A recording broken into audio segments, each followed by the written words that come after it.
Assalamualaikum warahmatullahi wabarakatuh. Kami dari kelompok 2 yang beranggotakan saya sendiri, Fatimatul Zahroh, dan teman saya, Khairina Nihayati, ingin menjelaskan tentang Pancasila sebagai dasar negara. Sebelumnya, kita pasti tahu kan kapan lahirnya Pancasila, yaitu pada tanggal 1 Juni 1945. Mengapa Pancasila digunakan sebagai dasar?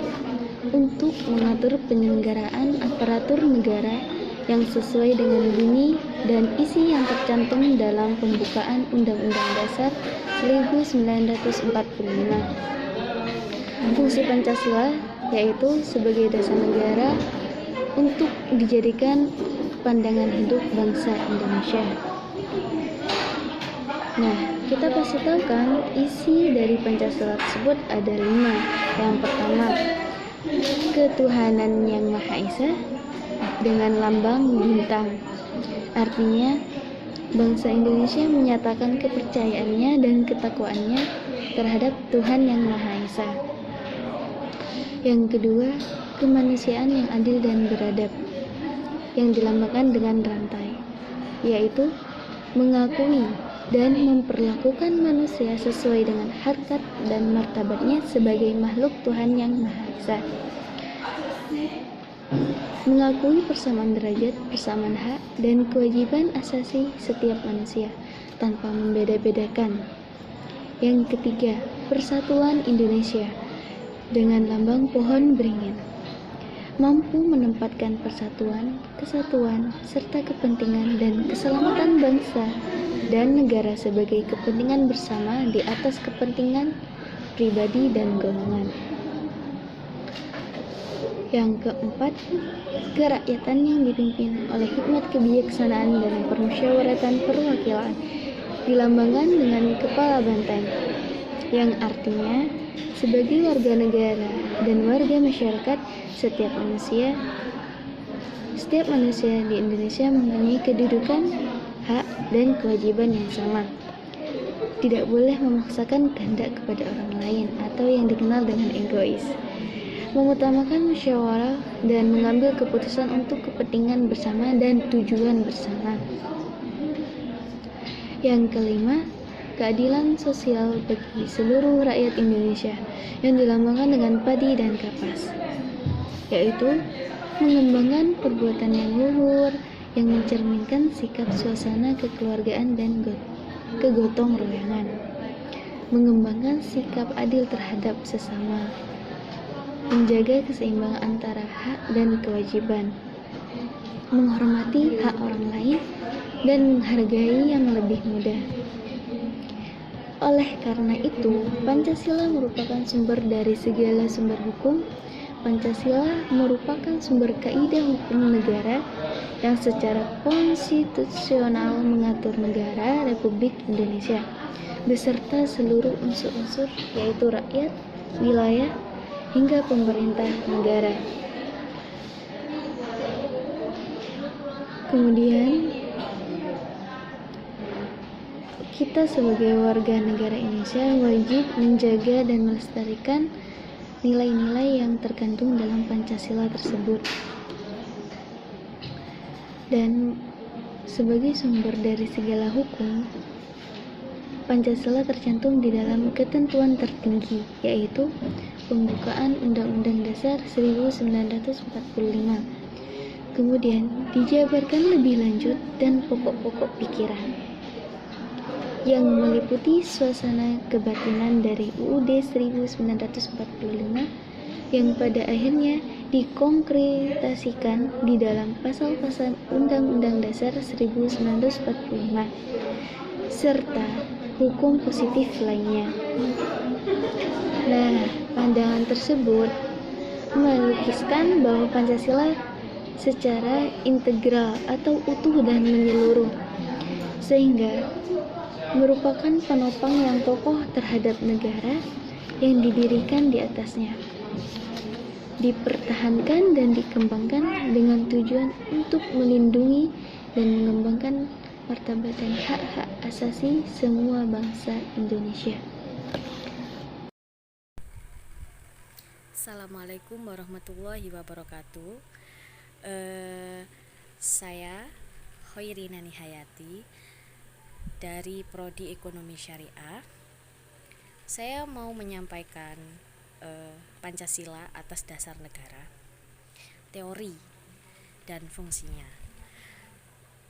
Sebelumnya saya mau menyampaikan, saya sendiri beranggotakan 2 orang, saya dan teman saya namanya Fatimatu Zahro. Saya mau menyampaikan teori dan fungsinya untuk Pancasila atas dasar negara.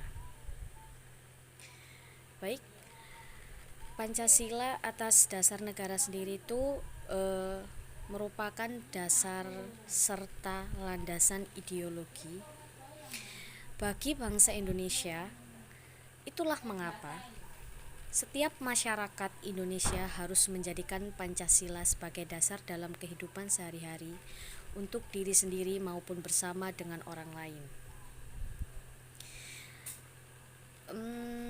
Makna dan fungsi setiap sila dalam Pancasila sebagai dasar negara harus menerapkan setiap warga Indonesia. Tanpa memahami maknanya, maka Pancasila mungkin hanya sebagai slogan semata-mata. Dan berikut 9 fungsi Pancasila sebagai dasar negara. Yang pertama, ada dasar negara Kesatuan Republik Indonesia. Mengapa dinamakan fungsi seperti itu? Karena Pancasila digunakan sebagai dasar pembinaan penyelenggaraan negara yang sesuai dengan bunyi dan isi yang sudah ditulis, yang sudah dibuka dalam pembukaan Undang-Undang Dasar 1945. Yang kedua, ada fungsi pandangan hidup bangsa Indonesia. Kenapa fungsinya dinamakan seperti itu? Pandangan hidup untuk rakyat dan orang-orang negara Indonesia atau untuk masyarakat Indonesia, karena Pancasila berperan sebagai petunjuk hidup sehari-hari. Kalau bangsa Indonesia tidak punya petunjuk, tidak punya peran seperti itu, mereka tidak akan punya pandangan yang tertuju, pandangan yang bisa dituju sehari-hari ya. Lalu ada fungsi yang ketiga, itu namanya kepribadian bangsa Indonesia. Kepribadian bangsa Indonesia, kenapa disebut seperti itu? Karena kepribadian yang ada adalah ciri khas masyarakat Indonesia, yang artinya suatu sikap, mental, dan tingkah laku yang mempunyai ciri khas sehingga mampu dibedakan dengan bangsa yang lainnya.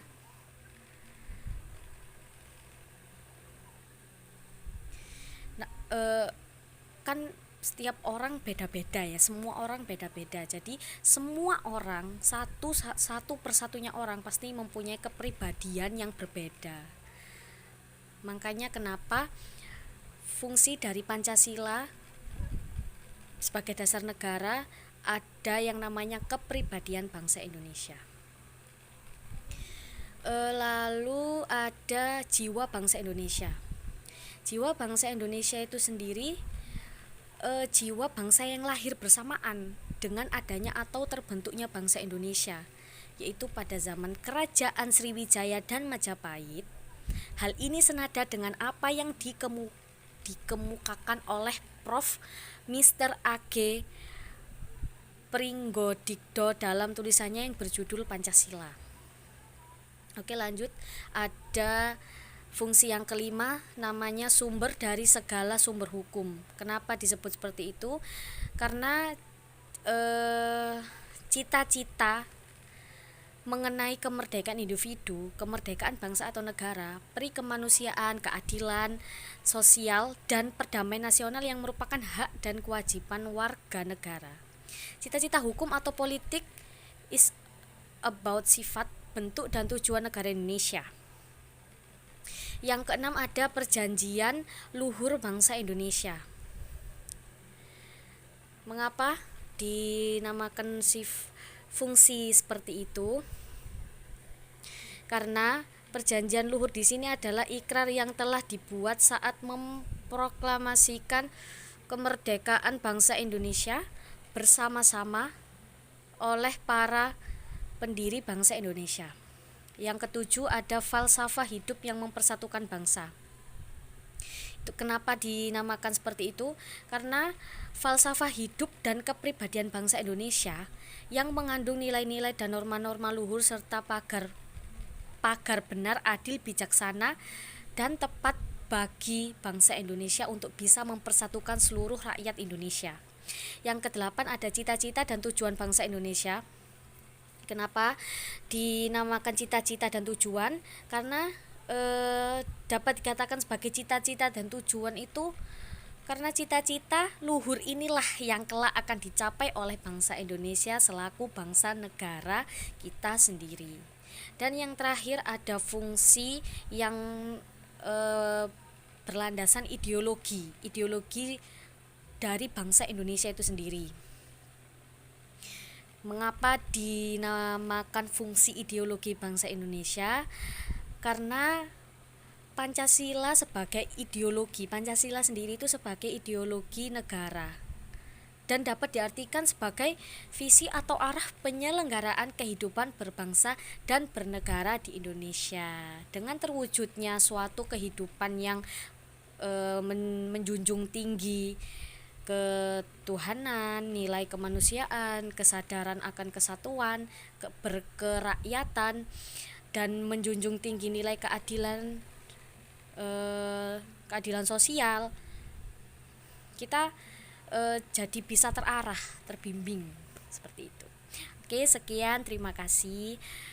Saya undur diri. Itu sedikit teori dari yang saya sampaikan. Bila kurang dan bila berlebihan mohon diingatkan.